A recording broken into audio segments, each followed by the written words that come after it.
वित्त मंत्री ने कहा कपड़ा उद्योग पर अब 5% ही रहेगा जीएसटी। परिषद की आपात बैठक में लिया गया निर्णय।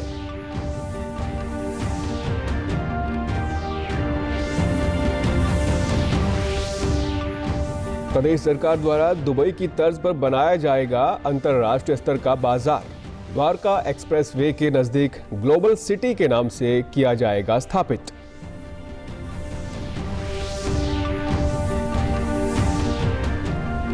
स्वास्थ्य मंत्री अनिल विज ने प्रदेश में रैलियों, जुलूस और लोगों के इकट्ठा होने पर रोक लगाने के लिए मुख्य सचिव को लिखा पत्र।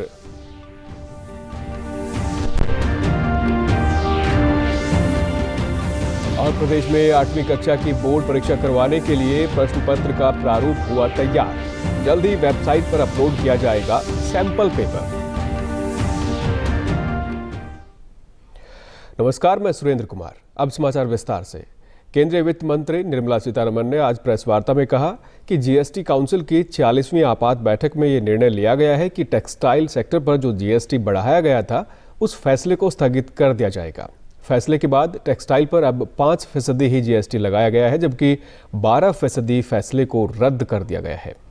What are the decisions of the emergency meeting, council's meeting today? That we retain the status quo and not go to 12% from 5%, meaning don't do the correction now. In the case of textile was the only issue of this discussion in this emergency meet. प्रदेश सरकार ने Dubai की तर्ज पर अंतर्राष्ट्रीय स्तर का बाजार बनाने की दिशा में काम करना शुरू कर दिया है। इस विजन को धरातल पर उतारने के लिए उप मुख्यमंत्री दुष्यंत चौटाला ने चंडीगढ़ में हरियाणा राज्य औद्योगिक एवं अवसंरचना विकास निगम लिमिटेड की उच्च अधिकारियों के साथ बैठक की। बिजनेस टावर का ये mega project cyber city Gurugram के साथ द्वारका एक्सप्रेसवे के नज़दीक ग्लोबल सिटी हरियाणा के नाम से स्थापित किया जाएगा। इस परियोजना के लिए सरकार के पास करीब 1000 एकड़ जमीन उपलब्ध है। उप मुख्यमंत्री ने अधिकारियों को परियोजना में वैश्विक स्तर की सुविधाएं उपलब्ध करवाने के निर्देश दिए। स्वास्थ्य मंत्री अनिल विज ने कोरोना के बढ़ते प्रभाव को देखते हुए मुख्य सचिव को पत्र लिखकर कहा है कि प्रदेश में सभी प्रकार की रैलियों, जलसों, जुलूस और लोगों के इकट्ठा होने पर रोक लगा देनी चाहिए।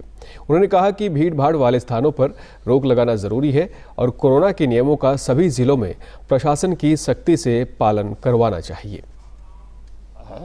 कि कोरोना का जो बढ़ता प्रभाव है उसको देखते हुए जो सभी प्रकार की रैलियों पर, जलसों पर, जुलूसों पर, एकत्रीकरण पर रोक लगा देना चाहिए।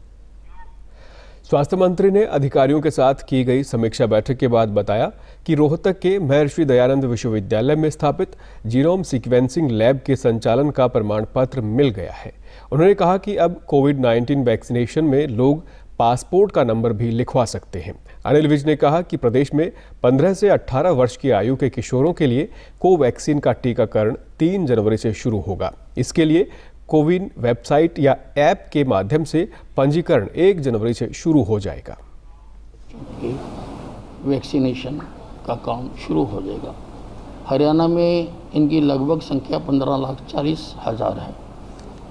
1 तारीख से बच्चे खुद कोविन साइट के ऊपर रजिस्टर कर सकते हैं। ये जो हमारी फैसिलिटीज़ चल रही हैं टीकाकरण की, उनमें जाके टीका लगवा सकते हैं। प्रदेश के शिक्षा मंत्री कंवरपाल गुर्जर ने कहा है कि सरकारी विद्यालयों के जिन कर्मचारियों ने कोरोना वैक्सीन की पहली खुराक नहीं लगवाई है, उन पर सख्त कार्रवाई की जाएगी और ऐसे कर्मचारियों को विद्यालयों में प्रवेश नहीं करने दिया जाएगा। शिक्षा मंत्री ने कहा कि विद्यालयों को फिलहाल छुट्टियों के लिए बंद नहीं किया जाएगा। मौसम के अनुसार ही छुट्टियों पर फैसला लिया जाएगा। उन्होंने कहा कि अभी प्रदेश में ओमिक्रॉन का खतरा नहीं है और सभी विद्यालयों में कोरोना नियमों का पालन किया जा रहा है। प्रदेश में 8वीं कक्षा की बोर्ड परीक्षा करवाने के लिए प्रश्न पत्र का प्रारूप तैयार हो गया है। इस संबंध में हरियाणा विद्यालय शिक्षा बोर्ड के अध्यक्ष डॉक्टर जगबीर सिंह की अध्यक्षता में भिवानी में एक बैठक हुई। बैठक के बाद बोर्ड के उपाध्यक्ष वीपी यादव ने बताया कि 80 अंकों की लिखित परीक्षा में 50% बहुवैकल्पिक प्रश्न और 50% विवरणात्मक प्रश्न पूछे जाएंगे। उन्होंने बताया कि SCERT और NCERT द्वारा पहले तैयार किए गए पाठ्यक्रम में से 30% पाठ्यक्रम कम किया गया है। इसके तहत निर्धारित पाठ्यक्रम से ही प्रश्न पूछे जाएंगे। बोर्ड उपाध्यक्ष ने बताया कि सैंपल पेपर जल्द ही वेबसाइट पर अपलोड किया जाएगा। उन्होंने बताया कि बोर्ड द्वारा प्रदेश के सभी विद्यालयों, जिसमें CBSE और अन्य बोर्ड शामिल हैं, उनमें भी ये परीक्षा संचालित करवाई जाएगी। मुख्यमंत्री मनोहर लाल ने चंडीगढ़ में इंडियन वीमेंस प्रेस कॉर्प से जुड़ी महिला पत्रकारों से बातचीत की। उन्होंने कहा कि महिला शिक्षा और सुरक्षा को लेकर सरकार ने अहम कदम उठाए हैं। मुख्यमंत्री ने कहा कि सरकार महिलाओं की उच्च शिक्षा के लिए प्रत्येक 20 किलोमीटर की दूरी पर एक महाविद्यालय स्थापित कर रही है। उन्होंने बताया कि हरियाणा पुलिस में भी महिलाओं के लिए अलग से भर्ती शुरू की गई है और पुलिस में महिलाओं की संख्या को 10% तक पहुंचाया गया है, जिसे आगे बढ़ाकर 15% तक ले जाने का लक्ष्य है। मुख्यमंत्री ने बताया कि प्रदेश का लिंगानुपात 1000 लड़कों पर 871 से अब 923 लड़कियों तक हो चुका है, जिसे 950 लड़कियों तक पहुंचाने का लक्ष्य है। मुख्यमंत्री ने कहा कि किसानों पर बने मुकदमों को वापस लिया जा रहा है, लेकिन इनमें हत्या और बलात्कार के मामले वापस नहीं होंगे। उन्होंने बताया कि प्रदेश में 252 अंत्योदय मेले लगाए जा चुके हैं, जिनमें लगभग 90,000 परिवारों ने हिस्सा लिया है। मुख्यमंत्री मनोहर लाल ने कहा है कि हरियाणा खेल हब के रूप में दुनिया के नक्शे पर और उभर कर आए, इसके लिए जल्द और खेल योजनाएं बनाई जा रही हैं। उन्होंने कहा कि खेलो इंडिया इस बार हरियाणा में हो रहा है, जिससे युवा खिलाड़ियों का हौसला बढ़ेगा। मुख्यमंत्री ने गुरुग्राम में 29वीं राष्ट्रीय फेंसिंग प्रतियोगिता के पदक विजेताओं को सम्मानित किया। इस अवसर पर मुख्यमंत्री ने कहा कि प्रदेश के तलवारबाजों ने राष्ट्रीय फेंसिंग प्रतियोगिता में दोनों वर्गों में 14 पदकों सहित ओवरऑल ट्रॉफी जीतकर इतिहास रचा है। हमें अपनी खेल प्रतिभाओं पर गर्व है। कैथल में रोडवेज प्रशासन द्वारा कोरोना रोधी टीकाकरण करवाने वाले यात्रियों को ही प्रवेश दिया जा रहा है। साथ ही टीके से वंचित पात्र लोगों का स्वास्थ्य विभाग द्वारा मौके पर ही टीकाकरण किया जा रहा है। इसके अलावा रोडवेज कर्मचारी बसों के अंदर जाकर भी यात्रियों की जांच कर रहे हैं। चिकित्सा अधिकारी ने कहा कि बस अड्डे पर स्वास्थ्य विभाग की 2 टीमें टीकाकरण कर रही हैं। बहुत सी टीमें लगाई हुई हैं जो वैक्सीनेशन कर रही हैं। रेड क्रॉस का सहयोग भी मिल रहा है हमें, और बस स्टैंड पे तथा RTA ऑफिस में, बस स्टैंड में 2 टीमें हैं हमारी, RTA ऑफिस में 1 टीम है। वहाँ पे जो लोग भी आ रहे हैं बस स्टैंड पे जाना है या आना है, तो उन सभी को हम पूछ रहे हैं। हमारी टीमें लगी हुई हैं और बस स्टैंड के जो अधिकारी हैं उनका भी सहयोग मिल रहा है हमें, और हम उन सभी लोगों को वैक्सीनेट कर रहे हैं। हमारा यही लक्ष्य है कि हम 100% वैक्सीनेशन को पूरा करें। रोडवेज कैथल है, इस पर DC साहब ने आदेश किए थे GM साहब को कि जो कोरोना वैक्सीन है वो सभी यात्रियों को बसों में से जैसे उतरते हैं या चढ़ते हैं उनको पूछ के लगाए जाए, जिससे देश का स्वास्थ्य अच्छी तरह रहे और नागरिक स्वस्थ रहें, जिससे हमारे देश के नागरिकों की जान बच सके। GM साहब के हमारे को आदेश है कि यहाँ सभी सवारियों को बस से उतरते हुए चढ़ते हुए सबको सूचना देनी है, सबको लेके आना है, और कोविड का जो इंजेक्शन है, फर्स्ट डोज, सेकंड डोज, तो सबको लगवानी है। तो ये सरकार का बहुत ही अच्छा कदम है, क्योंकि बीमारियां बहुत ज़्यादा फैली हुई है। इसको रोकने के लिए ये बहुत ही ज़रूरी कदम था। वैक्सीन लगवाने वाले लोगों ने कहा कि जिला प्रशासन का ये अच्छा कदम है। उन्होंने कहा कि हम किसी कारण से टीका नहीं लगवा सके थे, अब टीका लगवाकर सुरक्षित महसूस कर रहे हैं। तो मेरे सारे भाइयों ने 3-4 भाइयों ने और ले आए टीका लगवा आओ, सारे ले गए जी। स्टैंड पर देखा भी मैंने, स्टैंड पर टीका लगवाना आया था। सरकार सही कर दिया जी, भाई टीका लगवाओ, सारे का सुधार हो जाएगा, नहीं आगे बीमारी फिर ज़्यादा बैड हो जाएगी ज़्यादा जी। अपनी सवारी बस स्टैंड पर छोड़ने के लिए आया था जी, वहाँ टीका लगाने लग रहे थे, मैंने भी अपना टीका लगवाया है। देश में कोविड-19 के नए वेरिएंट ओमिक्रॉन के मामलों में लगातार बढ़ोतरी हो रही है। देश के 23 राज्यों और केंद्र शासित प्रदेशों में ओमिक्रॉन वेरिएंट के मामले बढ़कर 1270 हो गए हैं। इनमें से 374 रोगी संक्रमण को मात देकर स्वस्थ हो चुके हैं। राजधानी दिल्ली ओमिक्रॉन के मामलों में दूसरे स्थान पर है, जहां 320 लोग संक्रमित हैं। वहीं पिछले 24 घंटों में कोविड के 16,764 मामले सामने आए हैं और 7,585 मरीज स्वस्थ हो चुके हैं। इससे स्वस्थ होने की दर 98.36% हो गई है। दूसरी तरफ भारत कोविड-19 के खिलाफ लड़ाई को मजबूत करने के लिए दुनिया का सबसे बड़ा टीकाकरण अभियान चला रहा है। देश में अब तक 144 करोड़ 55 लाख से अधिक टीकाकरण हो चुका है। प्रदेश में भी कोरोना टीकाकरण का कार्य सुचारू रूप से चल रहा है। प्रदेश में अब तक कोरोना रोधी टीके की 3 करोड़ 40 लाख से अधिक खुराक दी जा चुकी है। कोविड से 7,62,000 से अधिक लोग स्वस्थ हो चुके हैं, जबकि 1,047 मामले सक्रिय हैं। पंचकुला में दिव्यांग क्रिकेटरों की 4 दिवसीय T20 हेप कप प्रतियोगिता का आयोजन किया गया। विजेता व उपविजेता टीमों को राज्यपाल बंडारू दत्तात्रेय ने सम्मानित किया। इस अवसर पर राज्यपाल ने कहा कि दिव्यांग क्रिकेट खिलाड़ियों के लिए ये अच्छा प्रयास है। इससे उन्हें भी अपनी प्रतिभा को प्रदर्शित करने का अवसर मिला है। केंद्र सरकार ने खेल नीति के तहत दिव्यांग खिलाड़ियों को भी सामान्य खिलाड़ियों के बराबर सुविधाएं दी हैं। क्रिकेट टूर्नामेंट को महाकुंभ कहा जाए तो कोई अतिशयोक्ति नहीं है।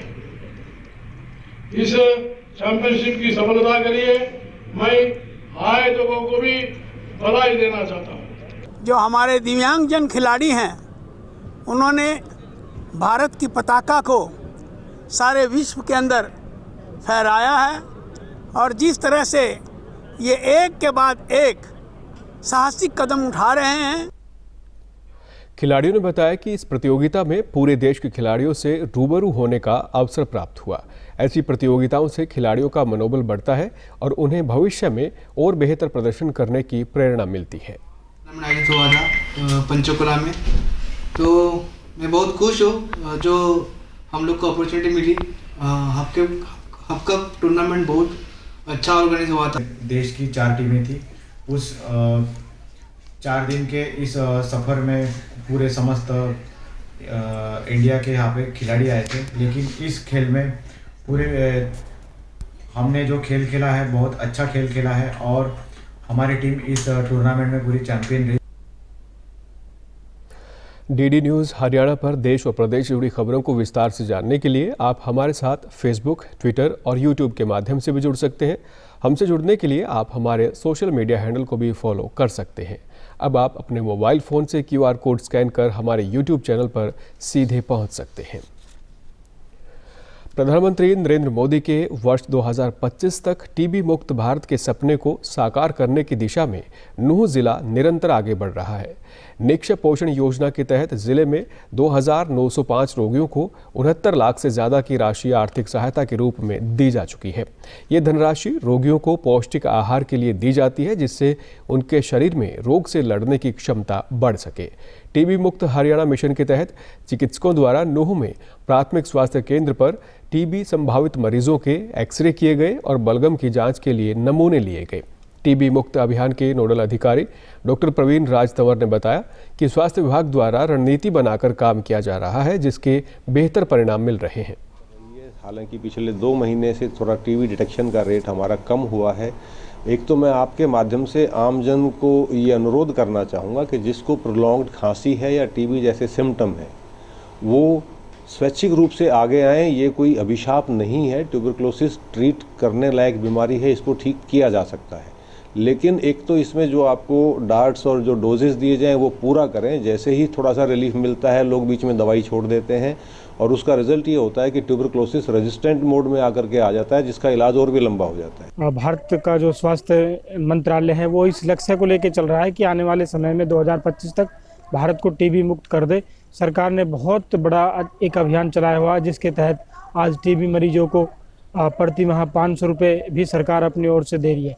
तो मेरी लोगों से यही अपील है कि वो सरकार की इस स्वास्थ्य जो महत्वाकांक्षी जो योजना है, इसका वो लाभ उठाए। केंद्र सरकार धन्यवाद का पात्र है इस चीज़ के लिए कि सरकार ने इतनी अच्छी स्कीम लाई है। जब सरकार अच्छी स्कीम लाएगी तो उसकी तारीफ भी की जाएगी कि ये सही बात है कि जो है कि देश जीतेगा और टीबी हारेगी।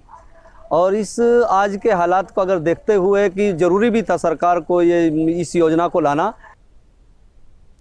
अंत में इस बुलेटिन के मुख्य समाचार एक बार फिर।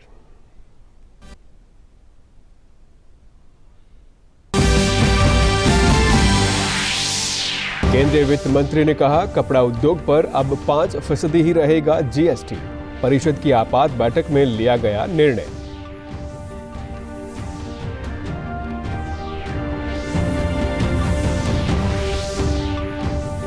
प्रदेश सरकार द्वारा दुबई की तर्ज पर बनाया जाएगा अंतर्राष्ट्रीय स्तर का बाजार। द्वारका एक्सप्रेसवे के नजदीक ग्लोबल सिटी के नाम से किया जाएगा स्थापित।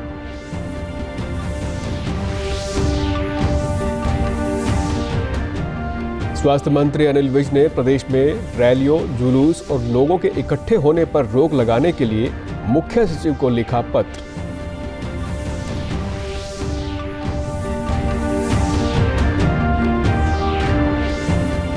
और प्रदेश में 8वीं कक्षा की बोर्ड परीक्षा करवाने के लिए प्रश्न पत्र का प्रारूप हुआ तैयार। जल्द ही वेबसाइट पर अपलोड किया जाएगा सैंपल पेपर। सभी दर्शकों से अपील है कि आप जब भी घर से बाहर निकले तब मास्क जरूर पहनें, 2 गज की दूरी बनाए रखें और एक नियमित अंतराल पर अपने हाथ धोते रहें। और अगर आप पात्र हैं तो टीकाकरण अवश्य करवाएं, तभी आप कोरोना महामारी से बच सकते हैं। आज के बुलेटिन में बस इतना ही। नमस्कार।